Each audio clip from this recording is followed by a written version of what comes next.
A new report suggests that while the adoption of artificial intelligence is rapidly growing in the workplace, businesses need to overcome lingering doubts from their customers and employees to take full advantage of the opportunities.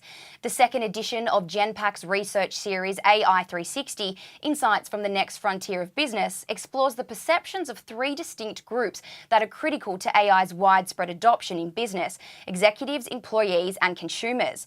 Nearly every Australian executive surveyed says their company plans to implement AI-related technologies over the next 3 years, citing as the most commonly anticipated benefits improved customer experience, 35%, greater interdepartmental collaboration, 35%, and more time for employees to focus on important tasks, 40%.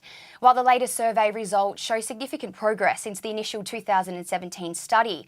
For example, 53% of consumers globally say AI is making their lives better, up from just a third globally in 2017.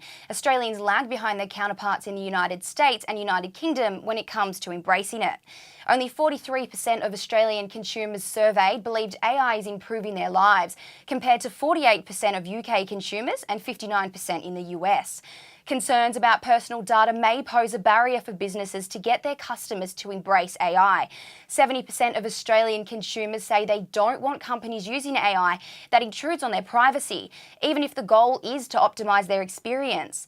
Consumers are also worried about AI discriminating against them in its decisions, with 84% of Australians saying they think it's important that companies take active measures to reduce AI bias.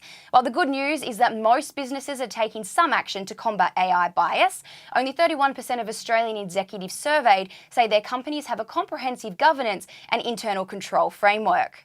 I'm Courtney Love, and thanks for watching Industry Update News. Subscribe to our YouTube channel for more updates and visit the Industry Update website for the full story.